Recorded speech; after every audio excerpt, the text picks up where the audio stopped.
quit asking me business questions. And I was like, what? I'm here to, he's like, I think the best thing you could do for your business would be to have a vibrant personal life. You ever thought about that? And that just haunted me at the time. I was like, what? Because I'm doing 60, 70, 80-hour weeks as a, young person, no kids yet, just going for it. Have you ever followed something you loved before you had a name for it? Cameron Magee did. And what grew from that curiosity became a career, a company, and a culture that is changing how an entire industry treats its people. This is the Your Next Success podcast, and I am your host, Dr. Carolyn Sengel. We explore how to build a career that truly fuels your life. And you will hear stories from people who have navigated big career transitions themselves, so you can create a life-first career and become your own version of authentic success. One that is aligned, meaningful, and truly yours. Cameron Magee is the founder and CEO of Avad 3, a national event production company trusted by Walmart, the White House, and many other amazing places in between. He built it over 15 years, first from a dorm room in Arkansas, then into a team producing 140 events a year across the country. He started with a question at 12 years old and someone who said yes. And he has been asking and building ever since. At heart, you'll see Cameron is a teacher who happens to lead a production company, and the culture he has created reflects that. One where planners lead with confidence and the people behind the gear are genuinely cared for. Cameron Magee, welcome to Your Next Success. I've been looking forward to this conversation with you for several weeks now. It's good to be on the show, and thanks for having me. So we are going to get to all of the amazing, fascinating things that you do as far as putting on large-scale events that people could only dream about, not understanding like what all goes into that. We're going to get to that phenomenal company that you have built. And let's start, though, at the beginning. Help me understand, like, where were you born? What was life like for the very youngest little Cameron? Yeah, I've spent my whole life in Arkansas. That's the simplest way to put it. I was technically born in Louisiana. I was there for 6 months. My whole family's from Texas, but I've been in Arkansas since I was 2. So I'm in Arkansas. I'm 36 now. So 34 out of 36 years, I'm in Arkansas. What was your dad doing that he was kind of moving back and forth a little bit? My dad is not entrepreneurial. Like my mom, nobody in my family is kind of the small business bug or the entrepreneurial bug like I do. My dad was a faithful bank employee, for lack of a better word, for his whole career. Incredibly successful career doing wealth management, stock portfolio kind of trading for wealthy people. And he was one of the best at it in the country. I'm super proud of my dad. But those early years, he was hopping banks and things. And then the Walton family moved him to Bentonville, Arkansas for an opportunity. And he was with them for my entire life, basically just retired. So super proud of my dad. That's awesome. Did your mom ever do anything aside from raising amazing children? My mom is also a wonderful woman, world-class professional. When we were super young, she paused her career and focused on us. But once she was able, she went back to the workplace, and she was the executive assistant to the mayor in our town for, 15 years. She just retired last year as well. I'm super proud of my mom. But yeah, I have an executive assistant now. I'm really into executive assistants. I think it's the key really for a successful entrepreneur. We call mine my entrepreneurial assistant, EA, a different E. But my mom is just a world-class EA, and it makes all the difference to the mayor. Every time they see me, I could have never done what I did without your mom. Thank you, Mom. And that's how I feel about my assistants. So yeah, both powerhouses, but just not small business entrepreneurs. They still are kind of like weirded out by the amount of risks and things that I take. And they're very supportive, but it has been foreign for them each year, and them understanding what I do. It's still funny, but that's everybody's parents. It would be a great podcast to just get on the phone with your parents and have them explain what you do. It would be a hilarious podcast. It also would be hilarious if our spouses did that. Yes. Or our children, to kind of get it from different ends. It's yes. So from a very, very young age, what were the kind of things that fascinated you? Yeah, when I was, if we call it 0 to 12, I was just all over the place. I was pretty creative, pretty kind of vibrant. Apparently, I was just talking to my grandmother over the weekend. Apparently, I gave a speech when I was 7 at her 50th wedding anniversary with my grandfather. I don't remember giving a speech, but apparently I was just kind of like, I was into improv at school. I was into drama and choir and band and all the arts and things. I was into all of that kind of stuff. And then around 12, I found a computer. I was like, these are cool. And that's really this like turning point in my journey where Mm. then I wandered up to the sound booth at my church looking for more computers. I was like, do we have computers up here for the song lyrics? And I never looked back. Actually, I just wandered up to that sound booth when I was 12, and I've kind of been there, different church, but been there my whole career, my whole life ever since. Oh, wow. Oh, wow. And so at 12, when you wandered up there, they were welcoming to you? Like, come on over, It son. was really cool. It was a gift. The gentleman that was there, about 10 years older than me, of course, I was 12. He was 21 or 22 at the time, and just was really gracious to me. And I hope that more young people have that experience. I think, maybe 100 years ago, maybe that was common for a young man to walk into a dairy or a young woman Yeah. to walk into I don't know, a local shop or something. And for someone to say, hey, sure, kid. I said, do you mind if I sit up here? My mom said it's okay. And the guy said, sure, kid, pull up a chair. Oh, And for wow. 3 That's awesome. years, he really poured into me and just had a great, just healthy relationship of me showing up all the time and him saying, well, you're 12. I mean, you can't like run the sound, but you can help me roll these cables. And let me That's talk to you awesome. about sound while we're doing that. And so just an incredible mentor that really kick-started all of my passion from 12 to 15. And that was just a huge awakening of my entire life. God giving me those skills and gifts and abilities, putting them to work, serving his church and his kingdom. And then now almost like teaching a man to fish. That's how I've just fed my family and paid my bills my whole life. That's so awesome. That you felt comfortable enough in that church home to go on over and ask the question and sit there and observe and kind of really, really have somebody show you a bit more instead of being, it depends on the person, right? Some people could be bothered by that. I think we were talking a few weeks ago, one of my kids we moved from one church building to a larger church building, and they made an announcement one weekend saying, hey, we'd like to have help with our stream team. And my child, who was I don't know, probably 12 at the time, turns over to me and he says, I want to do that. Yeah. And I was like, oh, how do you, as a mom, how do you not encourage that? It's like, well, okay, let's go ask and let's see. And okay, so you started helping out at church. Did you also help out then in some of the drama or performances at your school?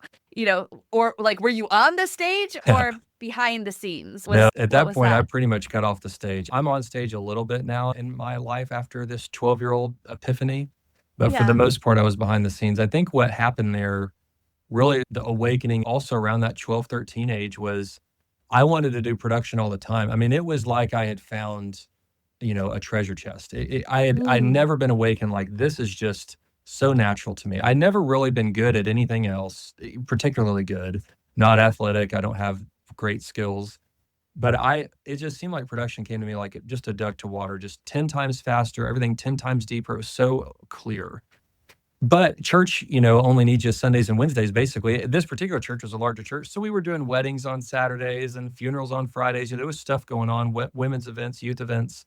But even that, I was still looking for more to do. And so I remember going to the Pee Wee football coaches in our little town in Arkansas and saying, hey, is anybody recording like the final game of the year? Could I record that and sell DVDs to the parents for $15? And they were kind of like, sure, kid, that's adorable. Like you're 13. What do we have to lose? But I made $900. And that's like $1 million when you're 13. I mean, I thought I had inherited like the lottery worth of wealth. And so I realized then like, oh, I love production. In my little town, there's no jobs, there's no part-time jobs for a 13-year-old to do production. It's not like pushing carts at a supermarket or working scooping ice cream or something. And so I had to accidentally become entrepreneurial to kind of fuel this is what I want to spend my time doing. And there's nowhere who's going to kind of hand that to me on a plate. But if I'll just go pitch it. So I pitched to the choir director, hey, can you give me $50 and a sandwich to be at all the final choir concerts and I'll run the sound and make sure the microphones don't feedback. And can I record the drama thing and all these different entrepreneurial type ideas, just a few $100s at a time. That's But awesome. getting good at kind of saying, I see something that I want. I need to pitch that. I need to convince this person it's worth the money. But then more importantly, I need to give 110% value, whether they give me $15 or $1,500 or $15,000 or $150,000 now. Like that's added zeros over the years. But whatever dollar amount someone gives you, it's like a vending machine. If they put in $1, you've got to give them $1.10 back. And if you Yeah. do, they'll go find another dollar and they'll tell 3 friends that you're not gonna believe this vending machine I found. You put in $1, gives you $1.10. But that's the secret to business that I see now as an adult that I learned as a boy, realizing whatever someone gives you, just make sure you're giving them a little bit more back. And then they will call you 3 times and tell 3 friends. And that's the awakening I think that really happened at that young age that got me started on our small business journey at such a young, boyhood. Where do you think that concept of, over delivering, over giving beyond what you're paid? Did you ever read Napoleon Hill? Was it something that your dad taught, kind of mentioned? Did you just stumble upon it? I've never been asked that. That's a fascinating question, Caroline. I think just as a boy, the vending machine thing that I'm saying right now that's the only thing you spend $1 on when you're a boy. You go to the vending machine and, some vending machines at school were a good value. Sometimes you be at the movies and you're like, I'm not going to pay $4 for this pack of Skittles. I think at the time kind of realizing just value. And I read in a book later at 16 or 17, my high school, we're in Bentonville, Arkansas. That's Sam Walton who founded Walmart. That's his hometown. It's required reading at my high school when I was there. I don't know if it still is, to read the Sam Walton biography. And I remember reading in there this concept of value, but it was awakened in me at maybe 13. And then at 18, it was affirmed like, oh, this is what Sam Walton Nice. built the whole enterprise on. But just if you're going to give somebody some money, you better get a value back. Yeah. I think that's inherent in my family. No one really sat me down to do that, but I can see all the decisions that my parents made over the years were never luxury decisions. We didn't have just bukus of money. They never made something. It's like, hey, this is the same car as that car. It costs twice as much because it's a Lexus instead of a Toyota. It's like, no, let's just make the pragmatic Yeah. decision each time. I think that's maybe just where that value concept came from of, is this worth it or not? But yeah, I've never been asked that. Can I think about that? I think, though, you saw your parents modeling what it was like to have amazing relationships with the people that they were serving. And servant heartedness certainly was from my family and from my faith, and just being a servant and being humble. And that's my parents to a T. They're very content people. They're very gracious people. But yeah, the dollar concept or the 110%, I'll have to figure out where that came from. Did you have any siblings? I have an older brother. We've got a decent relationship. He's a pharmacist. He manages pharmacies now up in the Northeast, but he's also not really into the small business bug. He thinks I'm a little bit crazy. Pretty much everybody in my family thinks I'm crazy. How do you overcome that? Like, because there's times as an entrepreneur, and we're going to get back to high school and all the traditional your next success arc, everybody. But I'm curious about this because, as an entrepreneur myself, just 3 years into it, it's a roller coaster. There are days where it's like, yes, this is amazing. Somebody just told me that what I did helped them and transformed them in a way. This is worth it. This is great. Yes. Money is nice. Sometimes the confirmation of what you're doing is on the right track. I see what you're putting in the world. Please continue doing it. But in the moments where it's the drop of the roller coaster, and the moments where you start thinking, really? And you got your family who you love so tremendously, and they're not on board all the time that this is a good endeavor or that what you're doing is the right thing. How do you overcome that? It's a good Those question. moments? Yeah. Your show's great. Let's go deep. I love it. This is great. I think in a way it was a gift that no one in my family really understood that I've done a lot of reading. I've done a lot of growth and stuff over the years. And one of my favorite quotes is, I think it's John Townsend. The greatest human need is to understand and to be understood. And so as a child being like, mom, dad, do you kind of get it? Like, I've got to get a loan from the bank. And they're like, we've been debt free our whole life. What do you mean you're getting a loan from the bank? So, well, it's a business loan. It's like, well, that sounds crazy, But when I can't be understood by my parents, or I can't be understood by my friends at the time or my neighbors at the time, it's like, I've got to go somewhere to be understood. And so in a really healthy way, I was like, I've got to find a mentor. I've got to find colleagues, friends that are doing this. I've got to build a small network that does understand me. And I'm actually grateful that was sought out. I think my mom, dad, brother, family could have kind of faked it till they made it and tried to figure out, oh yeah, let's talk about it. That's interesting. But they still wouldn't have really walked in those shoes. I was thankful that I was able to find people to say, I'm seeking this out, almost like a hungry animal or a baby looking for, crying, I have this need, someone come help me. I found mentors, I found community. Today, I've formed a cohort of other, we Nice. call what we do event production. So I'm a small business owner who does event production. I formed a cohort of other people who do that, a small group from all over the country. And we get together every 6 months because we understand each other and we can talk about the hard things and the law things and the legal things and the payroll things and the HR things. And we understand each other so quickly. But I had that need, couldn't get it met in traditional sense of like, oh, my dad was a carpenter and his dad was a carpenter, and so I'm going to be a carpenter. I couldn't get that need met, but I met it in other ways. I met it in books. I read so many books because I didn't understand what I was going through or what I was doing. And so I was like, I need to read a Dave Ramsey book. I need to read a John Townsend book. I need to read a book from Dan Sullivan. I need to read these books to help understand what I'm doing. Got lots of those right over here. They're great authors. They're brilliant. I'm thankful for the time they've invested in me through a book. $15 is an incredible ROI. And so I've sought those needs out, gotten them fulfilled in, I think, excellent ways. The first business book I ever read, I joke with other people that are like, oh, I don't like reading. I didn't like reading either. I hated reading in school. I was a B student. But I remember reading that book and just doing exactly what it said. It was EntreLeadership by Dave Ramsey. And that was not a great book as my first book because I didn't have employees at the time. I didn't have a team. That book's all about being a great leader. And I was like, well, I don't have anybody. But I did what it said anyways. But you have Because to I didn't lead have yourself. yeah, I You're didn't the have like, anything. yeah. Well, I didn't have anything to go off of. Like I had never worked a job before. To this day, I've never really had a job. I don't say that as a brag or a boast. It's just like an awareness that I don't have. Like I don't know what it's like to be a manager because I never had a manager. I did this entrepreneurial thing in high school. I started the business in my dorm room, and I've been here at Avod 3 ever since. And so I need a book to teach me how to be a manager. Thankfully, I also don't have like bad managers in my past that built habits into me of like, well, this is what it means to be a boss.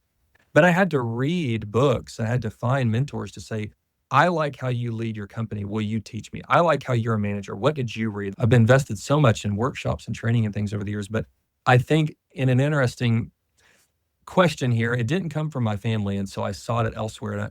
And I'm thankful for that, Have you ever read Napoleon Hill? I'm just curious No, I because need to, this. let me write that down Oh in my my gosh! notes So here. you need to do. So he has there's a 4-box set on Amazon that I just bought, but I've been also like re-listening to many of them. But Napoleon Hill wrote this Think and Grow Rich, and he studied some of the, like Andrew Carnegie and like Henry Ford, and he Yep. studied these pioneers in business and tried to like come up with like what are their secrets to success, secrets to selling and being successful. And he talks about one of them is this mastermind principle of getting a group together of a Yes. cohort. Some of it is about having a unified, focus and direction, setting goals, doing that thing. Yeah, being a visionary, empowering people to come along on your journey. And these are things that you've embodied and you do, and you're absolutely living those very, Can't very. wait. That's going to be super affirming. I'll look forward to reading that. So you had found this AV kind of love, helping in production and all kinds of things. You created opportunities, but I don't think they were even hard sells because from the perspective of a parent, yes, I want to see my kids game. Yes, I want to see that perspective of anybody performing. Yeah, I'd love to have a video of how that went down after months and months and months of practice. But how did you decide then after high school what to do next? Because you did go to college, but how did that even come into play? It seems like around 17 or 18 is the age in which I get to meet a lot of people. And I'm super thankful for that because that's such a pivotal age. A lot of young people I get to meet at 17, 18, sometimes their parents say, hey, will you talk to my kid? He just got his drone license or whatever. And so let's rewind to that moment in my history. I told my dad, my senior year of high school, I was like, Dad, I'm not going to college. Like my senior year of high school, doing all these side hustles, doing AV around our little town, I made 18 grand. That's like $1 billion when you're 18 years old. And so I told my dad, I was like, Dad, I don't think you understand. Like I'm filthy rich. I made $18,000 this year. And he took me back, put his arm on my shoulder and said, son, I think you don't understand how much houses cost. Like that is I'm super proud of you, but you got to have a longer, vision than that. And so, and again, you have to realize in our small town in Arkansas, this is not New York or Los Angeles where we can kind of see and catch the vision of, oh, event production is a career.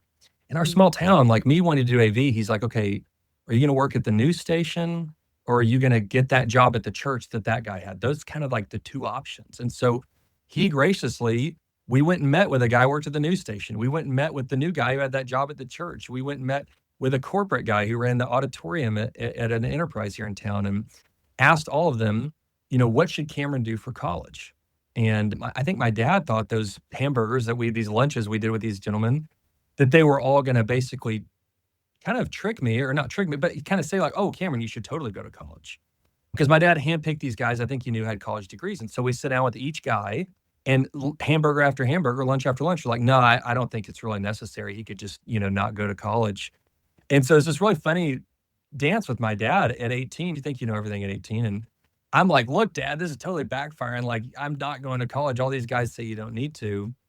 And my dad didn't make me go, but he sent me down and said, I just want you to know, son, like, I really think you need to go. And I really think you're going to do AV. And I think you're going to hang the moon and you're going to soar and do all that stuff. But what you can start the year after high school, you can totally start the year after college. Just go give 4 years. College is education. You might meet your wife there. You're going to grow up. You're going to learn how to eat more than just these hamburgers. There's so much that you're supposed to do in college. And he encouraged me. He's like, look, you need to go. And I didn't want to go because I didn't value education. I was a B student. Everything that school had taught me, I had not used. And everything I had learned outside of school from this mentor teaching myself or books I'd used in spades. And so I was just like, I don't want to go. I got my ACT score up and we found a small enough college that ACT score got me a full ride. And Oh, so he's wow. like, listen, if you don't value college, Cameron, this is perfect. You can spend $0. And I was like, that's about what college is worth to me, which is so disrespectful because I respect higher education now. But as an 18-year-old, I was like, this is pointless and dumb. But I was able to go for free at this very small school. And so I went and we decided my major was going to be secondary education and I was going to be a high school history teacher. And we literally picked that degree. I love history. I love teaching. Yeah. But we picked that degree because I told my dad, I was like, I want summers off.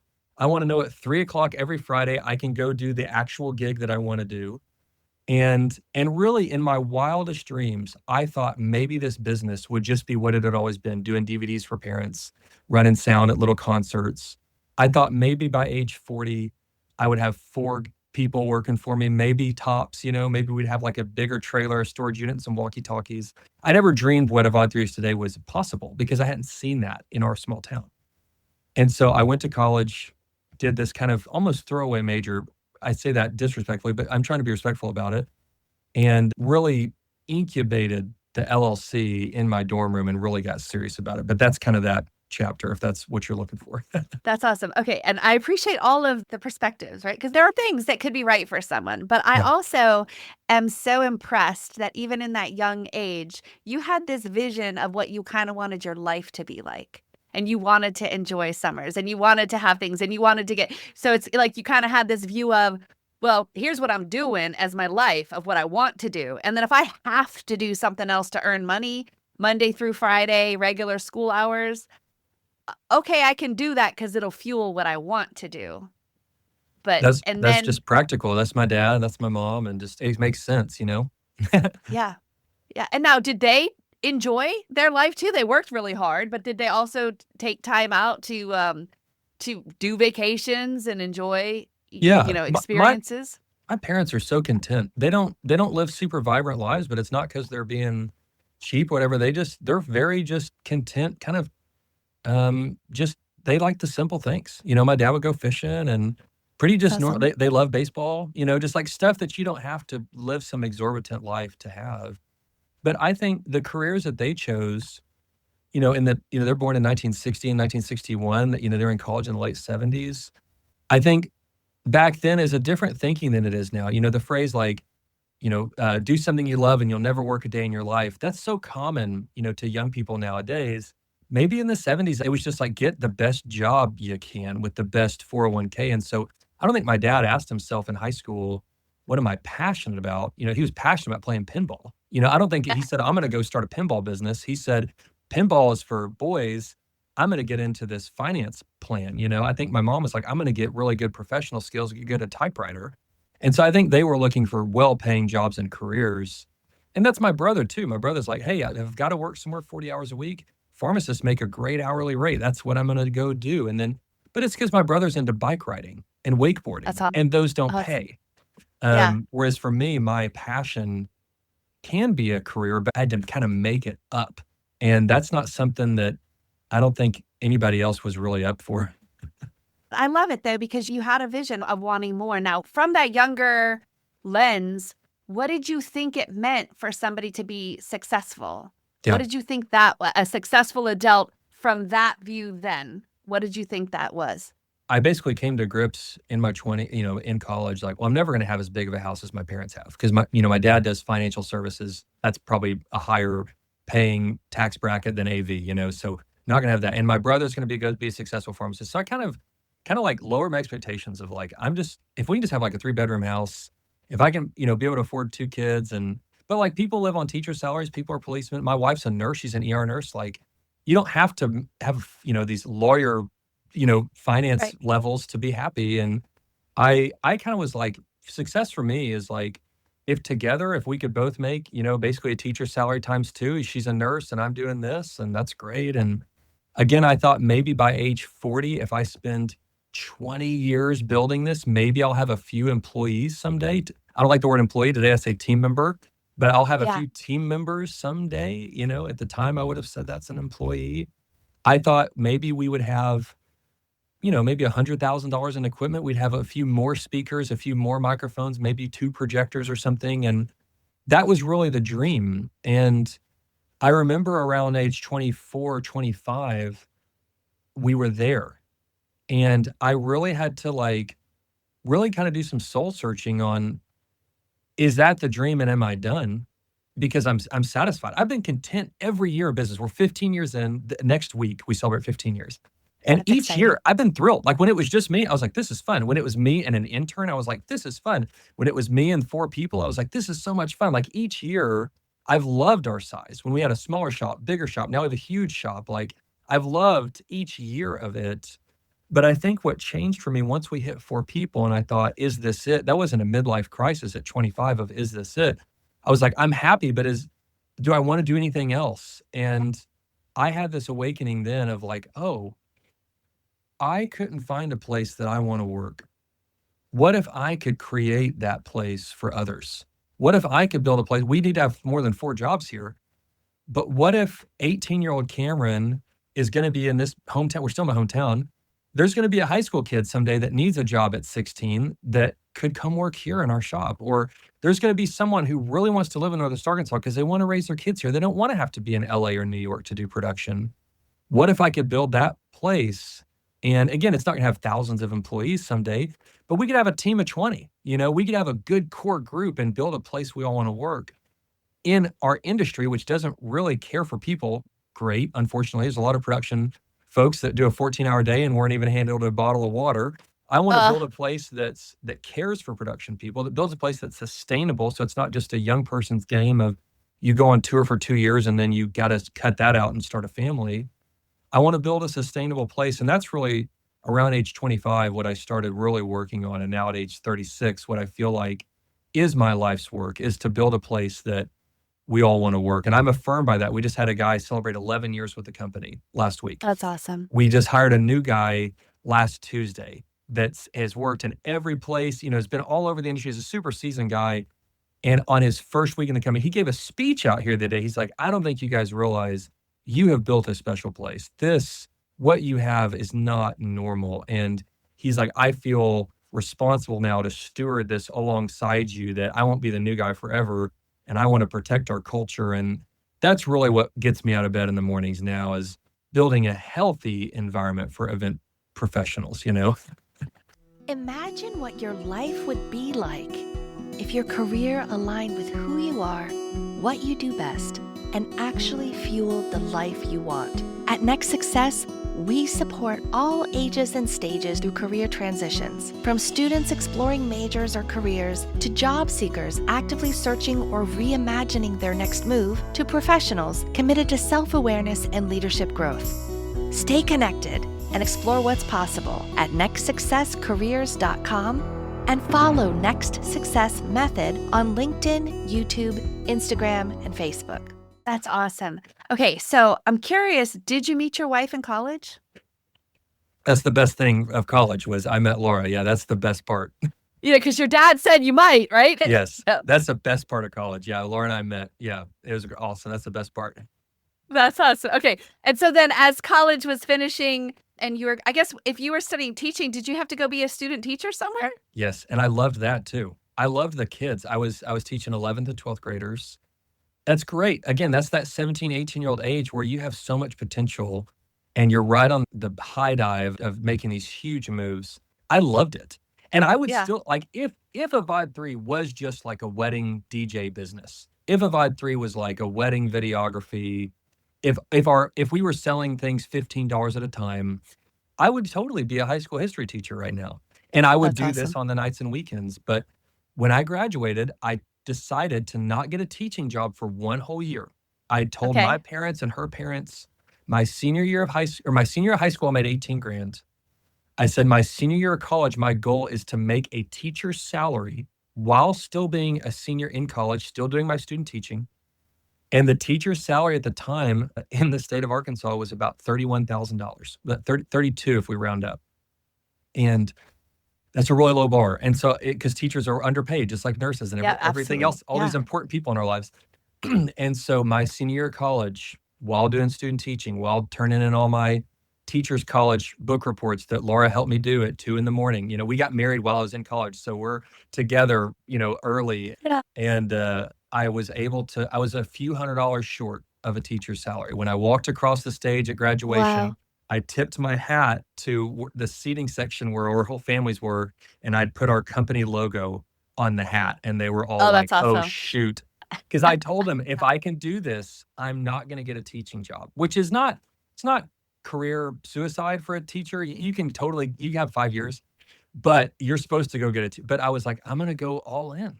I'm gonna go for 1 year, and I'm gonna see, can I make $33,000? Like, if I'm not stuck in class all day, can Yeah. I make a little bit more? Because if I can, why would I go the whole point of being a teacher was just to give me a foundation to do this on the weekends. If I can Monday through Friday make that much, I'll just do this. And I'm so glad that I did. When I talk to my neighbors and friends now and I say, "You would love small business. You should jump off the high dive." They're like, "I'm 40 years old. I can't jump off the high dive." I'm Yes, so you glad. can. I tell them all the time, "Let's So, go. It's not too late. You're not too old." But I'm so glad I jumped off the high dive at 20 in the dorm room, at 21 as a young married man, when our overhead was so low and everything. I was so incubated with an all full ride scholarship. Like, I jumped when I had so little to lose. And I'm so glad I did. And I'm so glad I've stuck with it. But now at my age with 2 kids and our house and stuff, I respect when people are like, "I can't." I'm quick to say, "You can. It's a choice." But I'm glad I jumped when I did, and I encourage more people to try it.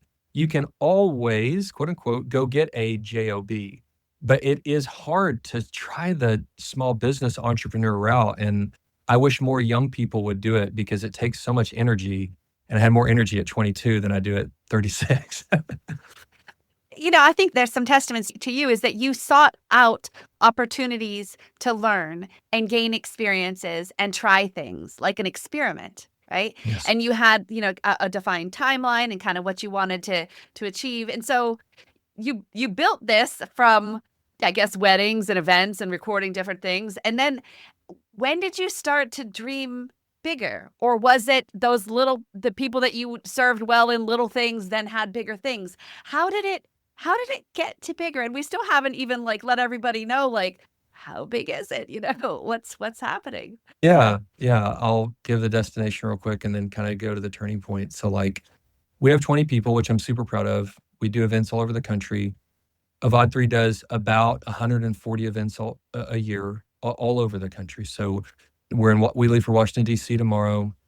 We just got back from Las Vegas. The week before that, we were in um, Austin, Texas. The week before that, we were in Orlando. So what we do is these national conferences, and there's a conference for everything. So there's, pediatric dentistry, there's every conference. Everybody has about 1,000-person, 3-day general session with breakouts. Our business is being the AV crew in the back of the room. So the association or whoever it is, they book the ballroom, but then we do the stage and sound and lights. And And so we send semi trucks and a couple of team members to all these cities. They form a local crew. We put on the show for a couple of days and we come home. But the turning point to go from like, okay, $15 DVDs to like, most of those shows are around $150,000. Like usually, I mean, we can do AV for 50 grand, but you can kind of imagine like a decent sized crew and a truck and a couple of days and all the lights and sound and stuff, it costs money. Yeah. And so to go from $15 DVDs to $150,000, which I never really thought about it like that, but to add those zeros, really the turning point for me, two things. Around early 20s, I had a ton of courage. And I took that courage and was willing to pitch going from, what you would kind of call B2C, like selling to consumers, to B2B. And a $15 purchase price, as you said, to some parents is a no-brainer. But in some ways it's hard because it's their money. It's like, this is hard-earned $15. You're in a way, and I don't mean this crazily, but like $5,000 in the business world isn't that much money. And so I was able to pitch to some small businesses, hey, we should do a video series for you and get it on YouTube. We should shoot some customer testimonials. You're spending all this money on billboards and postcards. Let's try YouTube, And people would say, sure, we'll give you a $5,000 shot. Well, that's massive. Or pitching to, a community, hey, we should do 6 movies at the park. And I'll set up the screen and projector, $900 a movie, we'll do 6.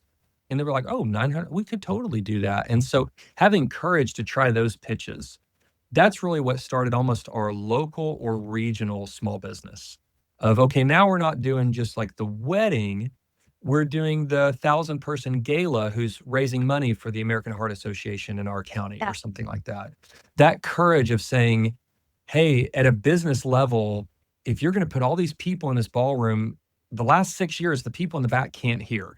I can solve that problem for you. We need about $9 grand, but we're going to hang some speakers and make it sound great and stop trusting the hotel. That courage was half of it. The other half that really was the breakthrough is not, and none of this I can really take credit for. It's all the Lord blessing it and people giving us a shot. And the people that gave us a shot at this moment was, we were doing these local events.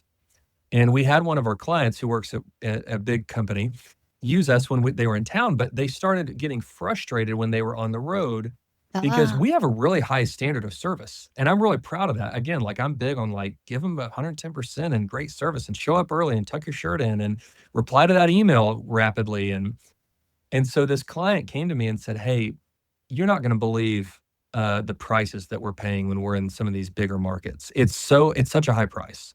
And it's such a low level of service. Would you just mind, just to satisfy my curiosity, would a VOD3 quote the same show we just did last week in town, but if we were going to be in Washington, D.C., what would that cost? And I quoted it and they gave it to me. And I was like, oh, well, I was so arrogant. I was like, we must be hot stuff. So then I quoted it in San Francisco, like the same month. They said, if we were to do this in San Francisco, another person asked me this. And I quoted it and they flew us to San Francisco. And I remember on the plane ride back, I was talking to her and I was so full of myself. And I was really full of myself for the crew. I was like, man, like my crew did a great job. You must have really needed us to have to bring us into California, you must. And she was like, you saved me $10,000. I was like, oh, we're cheaper. I didn't know, I didn't realize we were better and cheaper coming from Arkansas. With all due respect to California, like the rates are high. It's how it goes. And so even with the truck and flights, we were cheaper. And that was a turning point where we started having really competitive bids at the national level. And we still do today. So that's kind of the like destination and the turning point, Carolyn. Now, coming from Arkansas, though, and coming from kind of, seeing the church sound and doing some of these smaller events, how did you even start to realize what was possible and what was happening in some of these larger events going on at other different places? Like, did you become the mole and go see what they did from the inside, or did you just see on TV and you're like, how they have that cool light? How did you even expand into? It's a good question. That's another question. I don't think anybody's ever asked me. This is fun, Carolyn. A couple of things. When I was in college, I was a freelancer. I would go work other crews. And I got to work for some incredible production companies that I highly respect. And we're their competitors now, which is awkward because I really respect them and I'm cheering for them. And I'm thankful for the era that I was freelancing for them. But now that we're set up, technically we're a competitor. And so I kind of salute them and have respect, but we keep our distance. So I got to freelance on some really big shows. Maybe a second thing is I just have ridiculously high standards. And so if there's a better way to do it, I'm going to explore it. We did it. I was in an arena this morning, right before we're on the air 2 hours ago. I was in an arena, and we've been doing the show for 8 years. And I was in there pushing the crew on, like, I wonder if we could do this better. And they're like, we've done the show for 8 years. Like, we have it down. And I'm like, yeah, but look over here, we could do this. It's just this constant pushing of innovation. And I really value production. Just like a chef is not going to be satisfied with salt and pepper. They're going to be like, what if we did this, Yeah. And so I think that, and then I think, I don't know, maybe third, if it's not just freelancing and kind of seeing those, maybe not just high standards. The freelancers we hire now, the people, I have been blessed to hire people that are 10 times smarter than me and that do shows that are 10 times bigger than I've ever seen and do 10 times as many shows that I've got to do in my career. And we have a process at Divide 3. At the end of every show, we basically hand out these notebooks. We do it digitally now because there's a lot of paper. But we ask everyone on every crew to give us their next time notes. And so we do 150 events a year. Most crews have 10 people on. That's 1,500 moments where someone is telling us, hey, Arkansas folks, I know you did the stage wash this way, but out west, we've been doing it this other way for years, and you should really look into X, Y, Z. And so we get, and I read every note. And so we just get the answers to the test from the crew constantly. And it's for their benefit because they're saying, hey, we can work smarter, not harder. Quit doing it this way. We can use a forklift for this, just dumb stuff that we don't know. But we've learned it over the years because people have been gracious to share with us, just like people shared with me. Because then when they see us the next year, we brought the forklift and we made it easier and smarter and not. And so we've just a culture of kind of Toyota Kaizen innovation, a culture of listening, a culture of saying, we don't know. If you've got a better idea, let's hear it, and then implementing it. I think that's what's driven us to really high standards. We serve Walmart, largest company in the world. We serve the White House, the biggest, the honor in the world to serve that office. I think that's come from maybe that concoction, that diet of intake. But I'll have to think about that. It's interesting. I love though that like maybe after that plane moment where you were a little bit had an inflated ego at age and stage, that you started just showing this outward curiosity and vulnerability and making it a safe place for people to actually share their thoughts so that you could take them into account and continue to innovate and explore, curious about how can we make this better? How can we make this better? How not just settling. So that's extremely special to start with that mindset as the leader of all of these events, to take this into account, to have a process to capture it and go back and continue to improve. Like these are really, really foundational, transformational, amazing workplace, amazing leader kind of philosophies. I'm just so I'm so grateful that you have these and you're passing them on to really help somebody's most important day, one of their most important events ever, come off with just allowing them to experience that joy of the moment and capture it and have everything work right. Thanks, Carolyn. It's so amazing. I didn't make any of it up. It's all from great books. I just did what the book said. I think that's the biggest posture. I talked to so many people and I said, "Did you read the book?" Like, "Yeah, I read it." I'm like, "Did you do it?" Said, "Well, I don't know. I kind of disagree with it." And I'm like, "Well, just do what it says." Yeah, but so most people read something and that's insight and that gives you 20%, but it's the action and the iteration and the practice, that's the other 80% that you're right. A lot of people don't do. They just go from one book to another book to another. Like, oh, well, did you have a coach? No. Well, I mean, even the greatest athletes of the world have coaches, right? And they're not just like listening to it and then moving on to the next coach and the next coach and just keep listening. Like they actually go back and reiterate on their processes and do the things that were said and try them out and get the results and then iterate and go again. So that's super fascinating. Okay, so you kind of grew this incrementally. You have been, putting on amazing events at all kind of places. What was a worst day though? You've had a lot of great days.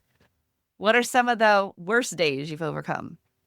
Well, there's been, I guess I'd put it in two compartments. There's been, tough days on site where, you're against all odds, you rent in some extra equipment and it shows up damaged, and you're like, oh no, event production is a lot like building construction, but construction has like 9 months and we have like 9 hours or whatever. I don't know how it translates, but you can't, like the subcontractors can't under deliver. You have a problem. And so I've probably got, dozens of stories of just, a sub rental shows up and it's got a problem in it, or you show up and a freelancer had a family emergency, and you got a hole in the crew all of a sudden. That's a critical seat and the client's counting on that. And we literally sell flawless event production, which when people read that, they're like, you're out of your mind. That's not possible. You deal with technology, like technology fails.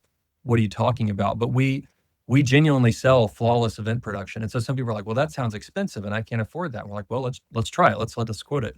But we really sell that. But there's been shows, where a flaw happened. One of my favorite quotes from a client, he said, it's not about perfection. Perfection's impossible, Cameron. Quit trying to sell me flawless event production. It's impossible.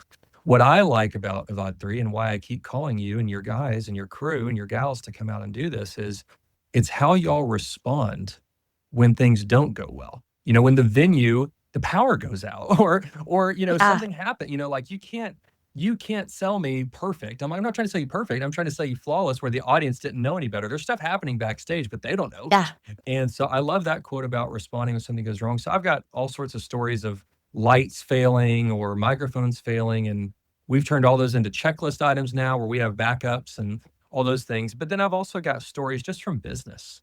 COVID was very difficult for all of us in business. Well, we do events. And so we went to zero revenue for 6 months, and then we had to do a round of layoffs. And I've done, I think, 4 rounds of layoffs in my career. And that's not a great track record as 15 years as a leader. Like 4 rounds of layoffs in 15 years, that's pretty terrible. And there's all these moments where my vision has gotten in the way of, because I'm trying to build a place where I want to work and trying to add more seats and stuff. Maybe I hired 2 people when I should have hired 1. And moments where my vision's like, we should go buy all this equipment. And then we look up, we're like, that's a lot of debt, and now we've got to dig out of this hole. And there's so many moments, just low points over the years, daily, getting punched in the mouth as a small business owner.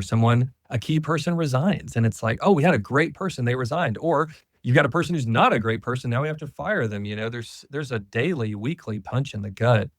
But just like investing in the stock market, you have to look back over 30 years and say, well, it's generally good. If you look at it on a day-to-day basis, you're going to have a panic attack. But on a general trend, I wouldn't have it any other way. And when I really look ahead, we have a lot ahead of us to do and overcome. But when I look behind, I've been very introspective the past 30 days because it's my 15-year anniversary or 15-year celebration as a company. And we have a lot of gain behind us more than we have a gap ahead of us. One of my favorite books from Dan Sullivan. And so I'm thankful for the highs more than the lows, but we could just go all night sharing lows. There's crazy stories, of course, Caroline. Well, now, what do you do for fun though? Like, what do you do to take a break? There's some interesting stuff on your LinkedIn and I'm like, wait, what? Yeah. Catch me up there. I hope people add me on LinkedIn. I love LinkedIn. Yeah. It's important to me. One of my mentors that I have mentors I do a monthly call with, and I have mentors that I consider a mentor. They've wrote a book, this guy, David C. Baker, and I've read all his books and he's done different seminars every other year. He'll do a seminar. I've gone to 2 or 3 of those. I'll never forget. He told me, he said, because I was asking him for all sorts of business advice, at like a Q&A session at one of the first seminars. And he was like, you seem really driven. And I was like, yeah. And so I've got all these ideas. And he's like, no, I mean, like, I don't think you're going to have any, like, quit asking me business questions. And I was like, what? I'm here to, he's like, I think the best thing you could do for your business would be to have a vibrant personal life. You ever thought about that? And that just haunted me at the time. I was like, what? Because I'm doing 60, 70, 80-hour weeks as a, young person, no kids yet, just going for it. And, my wife's working nights in the ER. And so, I'm just working. She's just working. Yep. And he said, why don't you just have a vibrant personal life? That could probably be the best thing for the business. And I kind of called him on it. I was like, oh, sure, easy for you to say, you're this successful consultant. And he's like, well, I race motorcycles competitively. And I was like, you do what? He's like, I'm a pilot. I just got my instrument and now I fly helicopters. I was like, you do what? He's like, we bought an RV. I've got my CDL and I pull and he started unpacking his personal life. And I was like, oh, I didn't know about any of that. I just kind of follow you professionally. And he's like, oh, that's the best parts of my life, and that fuels me. And so I made a commitment. I think I was like 25. I was like, I'm going to have a vibrant personal life. There's no such thing as perfect work-life balance, but yeah. So I play drums in a 90s country cover band. We have a show this Saturday. the band is a joke, but we've been together for 10 years, so it's kind of getting serious. We play 90s country and I play drums, and it's great. We've got a real gig Saturday night. And I became a pilot too. I've always been an aviation nerd. It's ironic that he's a pilot, but my best friend in high school was a pilot. That early mentor of mine was a pilot. My best friend in college was a pilot. That's awesome. All these people that I respect in my life are pilots. And so I've become a private pilot, kind of a general aviation guy. Got my instrument rating. I love flying. I serve at our church. I lead worship at our church. I'm kind of the interim guy. When our guy needs a break, I lead worship. These are the things that I do in my personal life. Of course, I'm a husband to Laura still. I'm a father. I've got 2 young boys. And I work my butt off. But you learn in 7th grade science class, a liquid, a solid, and a gas. A gas expands to the volume of the container that you give it. And that's work. And work can keep going at 7 p.m. It can go on 7 a.m. on a Saturday, but putting that container around it and saying, work can do this much. And I fill every orifice, like every second that I can at work, I'm going 90 miles an hour. But I was at baseball last night for my son. I'm going to be at baseball tomorrow night for my other son. Like there's a boundary in which I want growth. I want professional growth, personal, but I don't want growth at all costs. Avad 3 could be 10 times bigger. But it would be not worth it. I would be so lonely and sad, and it wouldn't be worth it. And so I'm thankful that Avad 3 is not more successful, that I have things that I'm not going to regret on my deathbed, is how I would consider it now. I love it. So it sounds like for you being authentically successful, and I'm a big fan. I'm not a fan of work-life balance. It's more like work-life integration. And it sounds like you have defined how to have a vibrant personal life and a family life and ministry life and service-oriented life and, living into your best self. That to me is what it sounds like you've defined as your authentic success.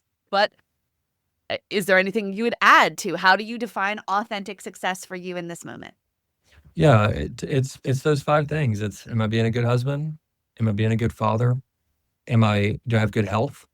Am I proud of myself professionally? That has to be part of it. You can't say like, oh, well, there's 4 things plus 1 over here. It's 5 totally things. But 5th, it's how am I spiritually?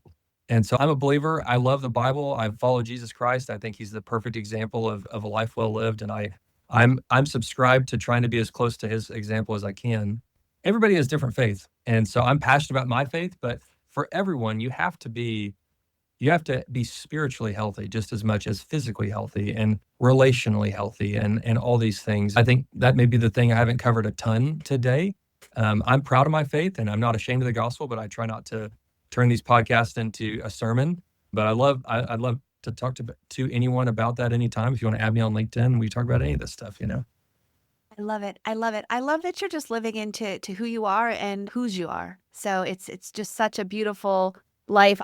I am so grateful for you sharing your story from being a curious child, just kind of walking in and seeing what's up and to just following that and allowing yourself the opportunity to live into who you've been designed to be kind of all along and also helping so many others to provide and serve their families as well. So thank you so much for sharing your story. Thanks for listening to Your Next Success with Dr. Carolyn Sengel. Remember, authentic success is yours to define and includes aligning your career to support the life you want.